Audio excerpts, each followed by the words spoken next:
And we're looking at, this is for Math 126, it's 1.7, number 5. And so I want to go through the problem. There's one particular question that was asked, but I'm going to post this and the world can see, so I just wanted to share it all. So we have let f of x equals the square root of 3 minus x plus 2. So the first question is, what is the domain of f of x? And the person got negative infinity to 3, and you can see it's correct because of the green and the check mark. And what is the range? And they have 2 to infinity. Now, that alone, having that information really answers the next part. So what I want to show is this is the graph of Desmos. There we go. And this shows that our input values go up to 3. So after 3, nothing is, there's no y values after that. And our output values go from 2 on, and goes up forever, so 2 to infinity. So that would be graphically how you would get the domain and range. Now, I'm going to take this out of here and come back to this page. Now, you could have also done this by saying, okay, the part under the radical has to be greater than 0.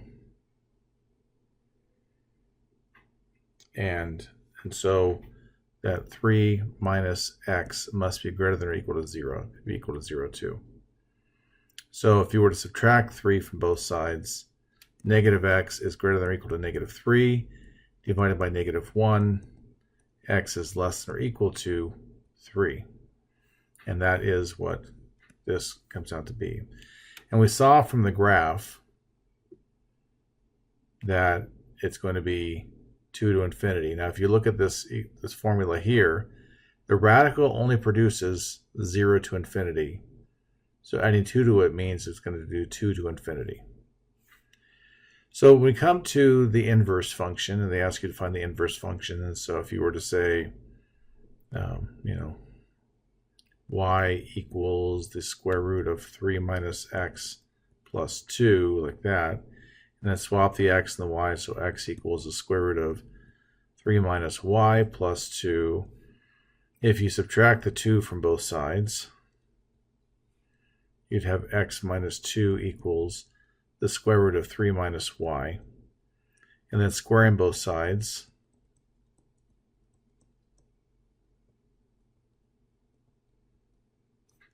you would have x squared minus 4x plus 4 equals 3 minus y. And then subtract the 3. X squared minus 4x plus 1 equals negative y. So that divided by negative 1, or multiplied by negative 1, negative x squared plus 4x minus 1 equals y. So your f inverse of x is going to be negative x squared plus 4x minus 1. And if you look up here, that is what this person has come up with, so good job on that too. So now it comes to the domain and range of this inverse function. And while if you were to graph the negative x squared plus 4x minus 1, which was included here by the student, a nice graph and everything, good graph. But the issue is coming up, you can see it's really from 2 to infinity. It really is from this point on. So like if you were to cut it there. And so one thing you have to realize is, you have to come back to the original function. The output of the original function, which is 2 to infinity, is the input for this function. So our domain for this function is what was the output for this last one, the previous function, the inverse. And notice that the input for the original function, the domain, is the output for this one. And that corresponds pretty well. You see it goes up to 3, and that's it. Down forever. So the point I'm trying to make is, you got two ways to look at it. We have a restrictive domain because of this square root. So let me come back over here to this graph, if I can pull it in and make it big. So the output here, we don't have the other half of that that parabola down here. You know, this isn't here. Oops.